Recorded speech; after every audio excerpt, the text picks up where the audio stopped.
Ya, Saudara, meskipun PPKM level 3 saat libur Natal dan Tahun Baru dibatalkan, pemerintah Kota Banda Aceh tetap memperketat pengawasan nantinya untuk mengantisipasi kerumunan warga dan penyebaran COVID-19 di Banda Aceh. Hal tersebut disampaikan Kepala Dinas Kesehatan Kota Banda Aceh, Lukman.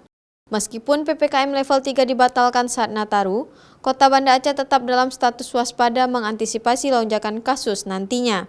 Apalagi dalam sepekan terakhir, Kota Banda Aceh hanya memiliki 2 kasus aktif.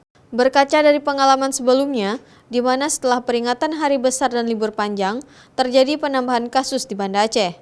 Antisipasi tahun ini lebih cepat dilakukan agar Banda Aceh dapat memperoleh zona hijau nantinya di awal tahun baru.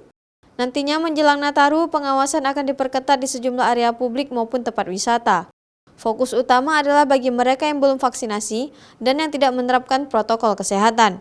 Setelah 2 minggu, 3 minggu setelah itu terjadinya peningkatan kasus. Ini pengalaman ini mungkin pemerintah kita memberlakukan ketentuan tidak ada Nataru di tahun ini. Masyarakat kita dibiasakan, silakan melaksanakan kebiasaannya masing-masing tapi dengan penuh protokol kesehatan. Meskipun PPKM level 3 Nataru dibatalkan, sejumlah syarat bagi masyarakat yang ingin berpergian juga harus dipenuhi jika ingin berpergian.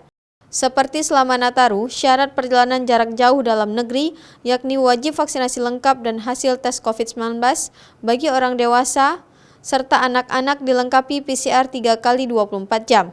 Perjalanan luar negeri harus karantina 10 hari, larangan perayaan tahun baru di tempat umum, serta membatasi kegiatan masyarakat lainnya sebanyak 75%.